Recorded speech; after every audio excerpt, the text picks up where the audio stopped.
அனைவருக்கும் வணக்கம் and welcome to my channel K Kannan களஞ்சியம். நான் சுகன்ராஜ். ஸோ இந்த வீடியோ வந்து கிரிக்கெட் பற்றி IPL 2025 ஆக்ஷன்ஸ் பற்றி நம்ம ஒவ்வொரு டீம் ஸ்குவாட் வந்து நம்ம போட்டுட்டு இருந்த வீடியோ. இப்போ Chennai super Kings and Mumbai Indians பற்றி போட்டிருக்கோம். இப்போ ஒவ்வொரு வீடியோவில் ரெண்டு டீமாக பார்க்க போகிறோம். 8 டீம் இருக்கு, ஒரு 4 வீடியோவாக வந்து நம்ம பார்க்க போகிறோம். இந்த வீடியோவில் வந்து நம்ம எந்த 2 டீம் பற்றி பார்க்க போகிறோம்னா சாம்பியன் டீம், ஆனால் போன டிஃபெண்டிங் சாம்பியனாக இருக்கிற KKR அண்ட் அவங்களோட ஃபைனல்ஸில் விளையாண்ட சன்ரைசர்ஸ் ஹைதராபாத், இந்த 2 டீம் பற்றி தான் பார்க்க போகிறோம். ஸோ இந்த 2 டீம்னால தான் வந்து RTM அண்ட் இந்த ரிட்டர்ன்ஸ் ரூல்ஸே மாறுச்சு. முதல்ல வந்து ஒரு டீம் வந்து ரிட்டர்ன்ஸ் பண்ணணும்னா வந்து ஒரு 4 பிளேயர்ஸ் தான் வந்து ரிட்டர்ன் பண்ண விடுவாங்க இதுக்கு முன்னாடி, ஆக்ஷனுக்கு முன்னாடி. பட் இந்த டைம் வந்து 6 பேரை வந்து ரீட்டைன் பண்ணி ஆகணும். 6 ரிட்டர்ன்ஸ் எங்களுக்கு தாங்கன்னு இவங்க தான் கேட்டாங்க. ஷாருக் கான் இவங்கலாம் கேட்டாங்க, காவியா மாறன்லாம் கேட்டிருக்காங்க. இந்த மாதிரி நியூஸ் வந்துச்சு.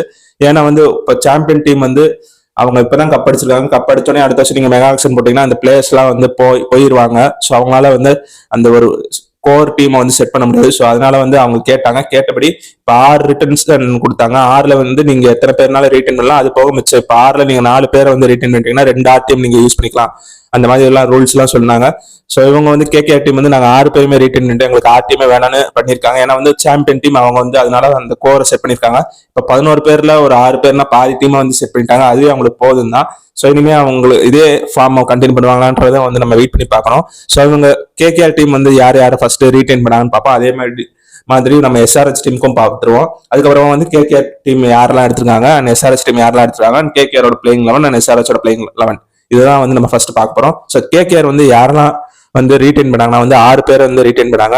So Sunil Narayan and Andre Russell தான் ஃபர்ஸ்ட் அவங்க பண்ணாங்க. 2 ஓவர்சீஸ் பிளேயர்ஸ் வெஸ்ட் இண்டீஸை சேர்ந்தவங்க. வெஸ்ட் இண்டீஸ் டீமுக்கே அவங்க பெருசா அவ்வளவா ஆடல. இங்கேதான் வந்து நிறைய ஆடிட்டு இருக்காங்க, வருஷக்கணக்காக ஆடிட்டு இருக்காங்க. அவங்கள வந்து ரிலீஸ் பண்ற மாதிரி இல்லை, அவங்க வந்து ரீட்டைன் பண்ணிட்டாங்க. அண்ட் 2 ஓவர்சீஸ் பிளேயர்ஸ் வந்து ரீட்டைன் பண்ணியிருக்காங்க. அதுக்கப்புறமா வந்து ரிங்கு சிங் வந்து அவங்க டீமுக்கு வந்து ஒரு பேஸ் பிரைஸ்ல தான் எடுத்தாங்க அவங்க ஃபர்ஸ்ட் எடுக்கும்போது. இப்போ வந்து அவர் வந்து சேலரி வந்து பல மடங்கா இன்க்ரீஸ் ஆயிருக்கு. எத்தனை கோடினா வந்து 13 கோடிக்கு எடுத்துருக்காங்க. ஸோ அதுக்கு ஒர்த்து தான். ஒரு மேட்ச்ல கடைசியில 5-6 தொடர்ந்து அடிச்சு ஜெயிச்சு கொடுத்தாரு.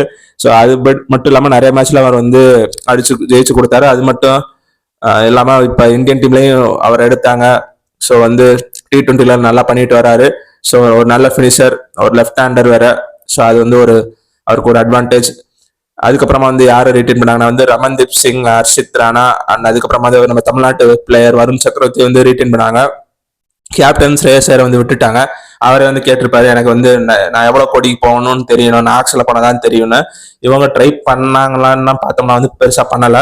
திருப்பி ஆக்ஷன்ல அவர் வந்து பஞ்சாபுக்கு போயிட்டாரு. ஸோ அதை நம்ம அந்த வீடியோல பார்ப்போம். அண்ட் இப்போ SRH வந்து அவங்க வந்து 5 பிளேயர்ஸ் வந்து ரீட்டைன் பண்ணாங்க. ஒரு RTM வச்சுக்குவோம் தேவைப்படுமேன்னு வச்சிருந்தாங்க. அவங்களுக்கு பர்ஸ் அமௌண்ட் வந்து பயங்கரமா குறைஞ்சிருச்சு இந்த மாதிரி ரீட்டைன் பண்ணதுனால. இவங்க KKR வந்து ஒரு 60 சம்திங் போனாங்க, 60 கோடி கிட்ட போனாங்க ஆக்ஷன்ல. அண்ட் வந்து இவங்க SRH வந்து 45 கோடியோட தான் போனாங்க. அவங்க வந்து கிளாஸன் வந்து ரொம்ப கோடி கொடுத்து ரீட்டைன் பண்ணாங்க. 23 கோடி கிட்ட கொடுத்து ரீட்டைன் பண்ணாங்க கிளாஸன். அவரும் ஒரு நல்ல பிளேயர், விக்கெட் கீப்பர், அடிப்பாரு, பேர்பட்ட மேட்சும் திருப்பிடுவாரு. கடைசி பினிஷிங்ல ஒரு 5 ஓவர்ல வந்து ஒரு 60-70 ரன்னுக்கு மேல தேவைப்பட்டா கூட அவரால் அடிக்க முடியும். ஸோ அவரை வந்து விக்கெட்டை தூக்குனதுனாலதான் வந்து நம்மளே கப் அடிச்சோம். இப்ப சவுத் ஆப்பிரிக்கா வெஸ்ட் இந்தியா மேட்ச்ல அவர் விக்கெட் வந்து ரொம்ப குரூஷியலா இருந்துச்சு. அவர் இருந்த வரைக்கும் கொஞ்சம் அள்ளு விட்டுருச்சு. ஸோ வந்து அவரை ரீட்டைன் பண்ணாங்க. அதுக்கப்புறமா கேப்டன் பேட் கமின்ஸ், அவங்க ஓவர்சீஸ் தான் ஸ்ட்ராங்கா இருந்துச்சு போன சீசன். ஸோ அதனால ஓவர்சீஸ் பிளேயர்ஸ் வந்து நல்லா ரீட்டைன் பண்ணிட்டாங்க. பேட் கமின்ஸ், டிராவிஸ் ஹெட், அதுக்கப்புறமா வந்து கிளாசன். அதுக்கப்புறமா வந்து யார் ரீட்டைன் பண்ணாங்கன்னா வந்து Abhishek Sharma opener. Abhishek Sharma, Travis Head ஓப்பனிங்கே நல்லா இருந்துச்சு. நிறைய ஸ்கோர்ஸ் 280 இந்த மாதிரிலாம் ஸ்கோர்ஸ்லாம் ரீச் பண்ணாங்க. 300 அடிப்பாங்க. நெக்ஸ்ட் சீசன்ல அடிக்கிறது கூடிய சீக்கிரத்தில் அடிப்பாங்கன்னு எதிர்பார்க்கிறோம். அதுக்கப்புறமா வந்து யாரை ரீட்டைன் பண்ணாங்கன்னா நிதிஷ் ரெட்டியை வந்து ரீட்டைன் பண்ணாங்க. இவங்க 5 பேரை தான் ரீட்டைன் பண்ணாங்க. யாருன்னு வந்து பார்த்தோம்னா சன்ரைசர்ஸ் ஹைதராபாத். இப்போ வந்து நம்ம KKR ஸ்குவாட் வந்து பார்த்துருவோம். ஸோ அவங்களோட பேட்டர்ஸ் வந்து பார்த்தோம்னா வந்து ரிங்கு சிங், ரகுவன்சியை வந்து அவங்க வந்து ரிலீஸ் பண்ணாங்க, ரீட்டைன் பண்ண முடியல, 6 பேர் தான்.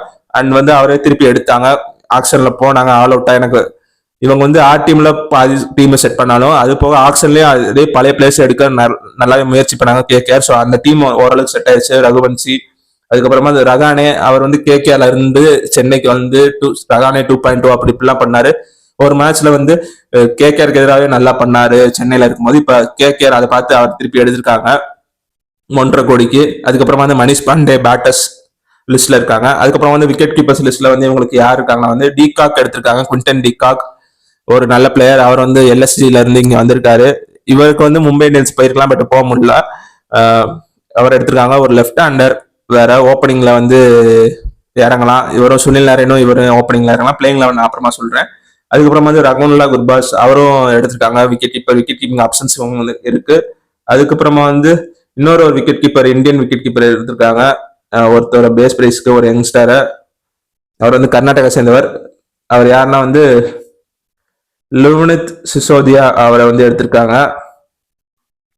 ஒரு பெஞ்ச் ஸ்ட்ரென்த்துக்காக எடுத்து வச்சிருக்காங்க. பேக்கப் ஆப்ஷன் தான்.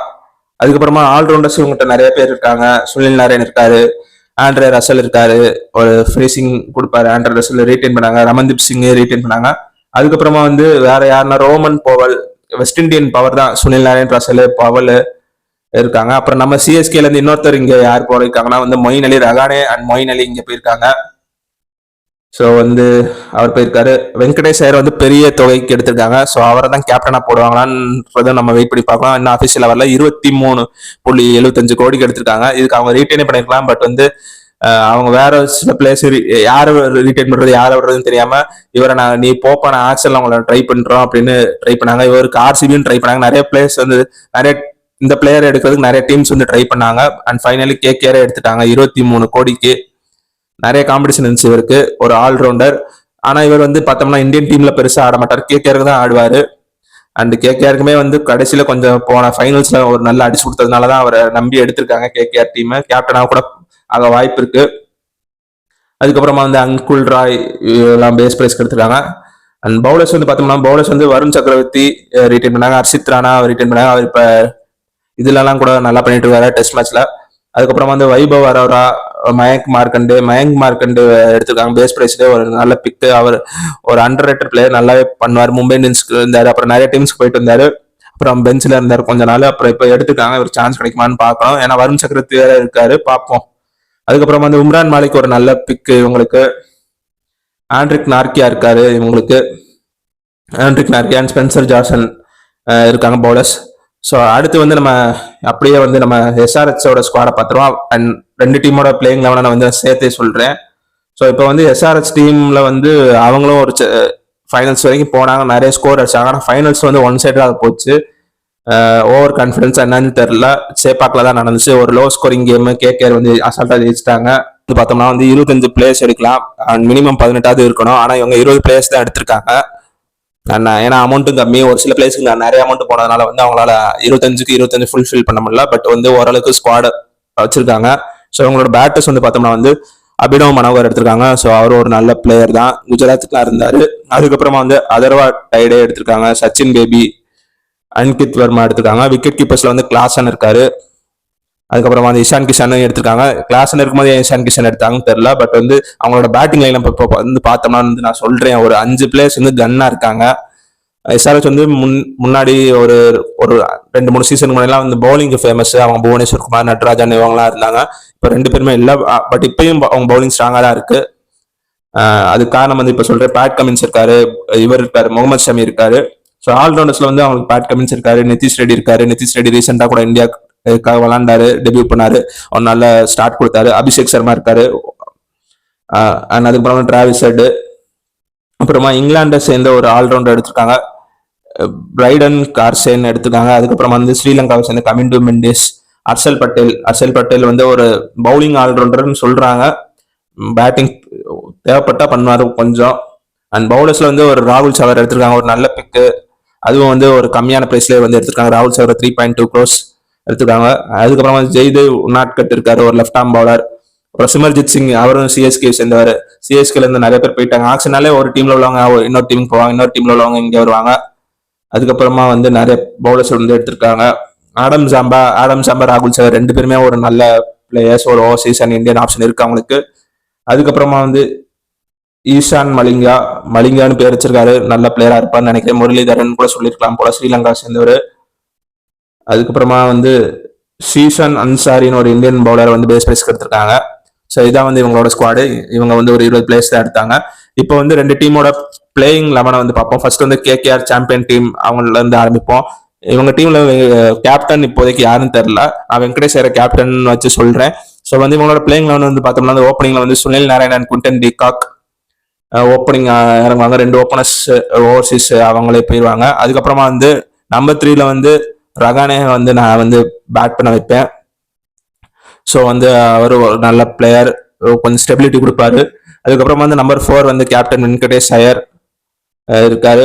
அதுக்கப்புறமா வந்து நம்பர் 5 ரிங்கு சிங், அதுக்கப்புறம் வந்து ரசல் நம்பர் 7, நம்பர் 6, நம்பர் 7ல வந்து ரவன்தீப் சிங், அண்ட் நம்பர் 8ல வந்து வைபவ் அரோரா. அதுக்கப்புறம் வந்து ஆண்ட்ரிக் நார்கியா, சவுத் ஆப்பிரிக்கா சேர்ந்தவர், ஃபாஸ்ட் பாலர். அதுக்கப்புறம் வந்து ஹர்ஷித் ராணா அண்ட் வருண் சக்கரவர்த்தி. ஸோ வந்து இவங்க இம்பாக்ட் பிளேயரா வந்து யாரையாவது உள்ள கொண்டு வரலாம். ஸோ வந்து இதுதான் இவங்களோட பிளேயிங் 11. இதுல வந்து 4 ஓவர்சீஸ் இருக்காங்க, Sunil Narayan, Quinton de Kock, Russell and Nortje. So இவங்க வந்து நார்கியாவுக்கு பதிலாக வந்து வேற பிளேயரை கூட கொண்டு வரலாம். ஸோ அதை பார்ப்போம், மொயின் அலியை கூட யூஸ் பண்ணலாம். ஸோ இதான் வந்து கேகேஆரோட பிளேயிங் 11. நெக்ஸ்ட் வந்து நம்ம சன்ரைசர்ஸ் ஹைதராபாத்தோட பிளேயிங் 11 பார்ப்போம். ஸோ அவங்களோட பேட்டிங் வந்து ஸ்ட்ராங்கா இருக்குன்னு சொன்னேன், அதை பாருங்க, நீங்களே பாருங்க. ஃபர்ஸ்ட் வந்து பார்த்தோம்னா ஹெட் இருக்காரு, அபிஷேக் சர்மா இருக்காரு, இஷான் கிஷான், நிதிஷ் ரெட்டி, அதுக்கப்புறம் ஹென்ரிக்ஸ் கிளாசன். ஸோ இவங்க 5 பேருமே வந்து கொஞ்சம் நல்லா பிளேயர்ஸ் தான். நிதிஷ் ரெட்டி அப்பப்போ தான் அடிப்பாரு, பட் வந்து மற்றவங்கலாம் கொஞ்சம் நல்லாவே அடிப்பாங்க. T20ல வந்து எல்லாருமே வந்து ஹிட்டிங் தான் போவாங்க. ஸோ இவங்க பேட்டிங்கை வந்து சமாளிக்கிறது ஆப்பனன்ஸ் கொஞ்சம் கஷ்டமா தான் இருக்கும். ஸோ அதுக்கப்புறமா வந்து நம்பர் 6 வந்து அபினவ் மனோகர் வருவார். அண்ட் நம்பர் 7 வந்து பேட் கமின்ஸ் கேப்டன். அதுக்கப்புறம் வந்து சாம்பா, ராகுல் சகார். அண்ட் பவுலிங்ல வந்து Shami and Harshal Patel. Shami, Pat Cummins ஒரு நல்ல பவுலிங். அண்ட் அதுக்கு அப்புறமா ஸ்பின்னர்ஸ்லேயே உங்களுக்கு ராகுல் சகார், சாம்பா இவரும் ஒரு நல்ல பவுலிங் ஆப்ஷன் இருக்கு. அண்ட் அதுக்கப்புறம் வந்து ஹர்ஷல் பட்டேல் இருக்காரு, அவர் ஒரு தடவை பர்பிள் கேப் நம்ம வாங்கினாரு. ஷமியுமே வந்து ஒரு இன்ஜுரியிலேருந்து வராரு, அவர் எந்த அளவுக்கு எஃபெக்டிவா இருப்பான்னு தெரியல, வெயிட் பண்ணி பார்க்கணும். ஸோ இதான் இவங்களோட பிளேயிங் 11. ஸோ இந்த 2 டீம்ஸ் பத்தி நம்ம பார்த்துருக்கோம். அடுத்து ஒவ்வொரு வீடியோலையும் நம்ம 2 டீம்ஸ் பார்ப்போம், சாம்பியன் டீம்ஸ். ஸோ இதுல வந்து நீங்க எந்த டீம் ஃபேனு, உங்களுக்கு உங்க டீம் நினைச்ச பிளேஸ் வந்து எடுத்திருக்காங்களா இல்லையா, அந்த மாதிரி விஷயங்கள் ஏதாவது இருந்துச்சுன்னா வந்து நீங்க கமெண்ட்ஸ்ல லீவ் பண்ணுங்க. இன்னொரு வீடியோல சந்திப்போம். பை.